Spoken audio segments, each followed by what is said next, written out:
If a trucking company ever tells you, sign the lease purchase and you'll become an owner operator, you need to stop and ask one question first.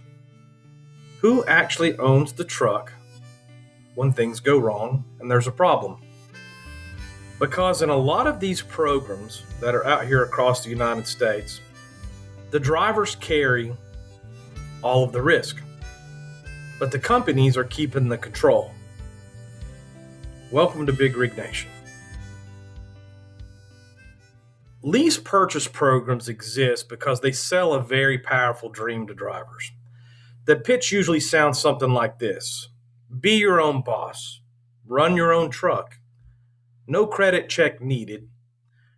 You're going to own the truck in 3 years. And if you've been driving for a while, that message hits something really deep because most drivers, they all want the same things: independence. They want respect. And they want a chance to make more money than a company driver. You see, that's psychology behind these programs. They don't start with numbers. A lot of them start with identity. You're not just a driver anymore. You are a future owner operator. And once a driver emotionally commits to that dream, the contract often gets signed before the math ever gets understood. And you see, here's the truth. The most powerful part of a lease purchase program isn't the truck. It's the story that the drivers are sold before they ever read the contract or see the numbers. Another reason lease purchase programs attract drivers is the way that they're marketed. You'll hear things like, no credit needed, no money down, we finance the trucks ourselves. Now, on the surface, that sounds like opportunity. But think about what's really happening. When a bank finances a truck, the bank only controls the loan. But in a lease purchase program, the trucking company controls everything. They control the truck, the freight, the dispatch, and the pay structure. That means the same company providing the opportunity is also controlling the revenue. And when the same company controls the truck and the freight, that's not independence. That's dependency. Now let's talk about the part that many drivers never fully calculate: the real operating math. Because once you sign a lease purchase, the deductions begin immediately. Typical weekly deductions can include things like truck payments, insurance, escrow accounts, maintenance funds, fuel, dispatch percentage, tolls, and other operating costs. Now, running a truck is expensive. That part is very true. But here's what many drivers don't realize. In many of these lease purchase programs, those costs are often inflated. Let's take the truck payment as an example, okay? Right now, you can go to a dealership. You can finance a brand new truck for around $3,200 a month, depending on the truck and the terms.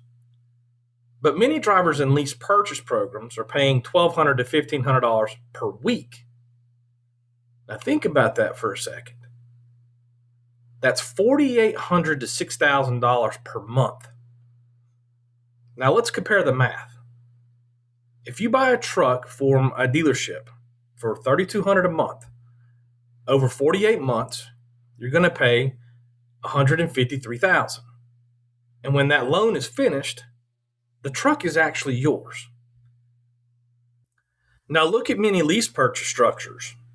$1,400 per week truck payment, that's $5,600 per month. Over 48 months, that's $268,000. And some contracts still require a balloon payment at the end. Sometimes that balloon payment is $100,000, $120,000, even $130,000. So when the math is actually finished, the driver could end up paying nearly $400,000 for a truck that's worth half that.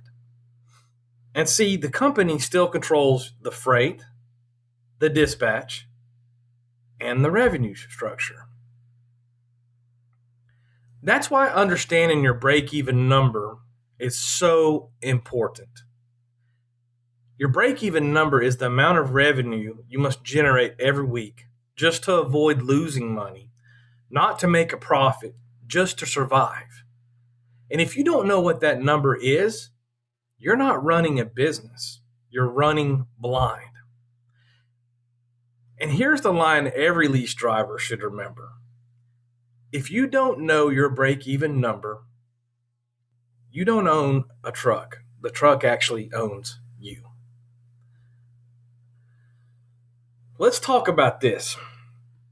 Another tactic that traps drivers, this happens during orientation. Here's the typical sequence. The driver travels across the country. They spend days in orientations. Sometimes they already quit their previous job. Then at the end of the orientation, or in the middle, the lease contract appears. At that moment, drivers are thinking, I already came this far, I need to start making money. Walking away now feels like losing time and opportunity. Psychologists call this the sunk cost effect. When people invest time or money, and then they feel pressured to continue even if the deal isn't good. And companies understand this psychology very well. Another major issue in many lease purchase programs is information imbalance. Most lease drivers never see the full financial picture. They don't see what the shipper paid, what the broker charged, what the carrier's margins actually is. They simply receive a weekly statement. But when one side of a business relationship has all of the information and the other side carries all of the financial risk, that's not an equal partnership. That's leverage. And leverage always favors the side holding the data. The final problem many drivers discover too late is how difficult it can be to leave. Over time, drivers accumulate things like escrow balances, maintenance funds, truck payments already made.